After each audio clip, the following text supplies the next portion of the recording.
तक इस्लाम के नजरिए की बात है तो वो स्पष्ट है, वाज़ेह तरीके से मजहब इस्लाम ये कहता है कि जनसंख्या पर नियंत्रण नहीं किया जा सकता।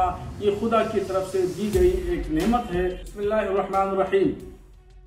आरएसएस के लीडर की तरफ से ये बयान आया है और उन्होंने जनसंख्या पर चिंता व्यक्त की है और देश के बंटवारे के हवाले से भी उन्होंने बातें कही हैं। तो मुझे उनकी बातों पर कोई एतराज नहीं है और मुझे उस पर कुछ कहना नहीं है।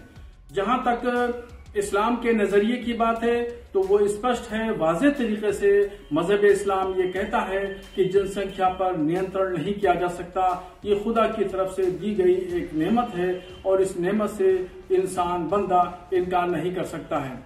खुदा की तरफ से ये नेमत के तौर पर यह है कि किसके बच्चे कितने पैदा होंगे और उनकी क्या शक्ल और क्या हैत और क्या जोग्राफिया होगा, ये इंसान के दस्ते कुदरत में नहीं है, ये इंसान के बस में नहीं है। ये सिर्फ और सिर्फ ये खुदा की कुदरत में शामिल है और ये नेमत इलाहिया है। हाँ, जहां तक नीति की बात है तो गवर्नमेंट क्या फैसले करती है और किस तरीके से अपनी पॉलिसी बनाती है, ये गवर्नमेंट का इख्तियार है।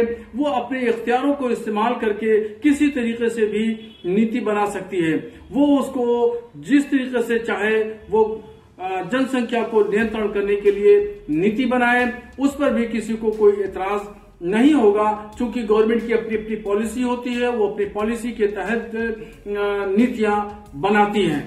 हाँ, ये जरूर बात है कि इस्लाम इस बात की इजाजत देता है कि अगर किसी औरत को परेशानी है, दिक्कत है और वो बीमार है तो वहां पर जो है वो जनसंख्या को कंट्रोल कर सकती है।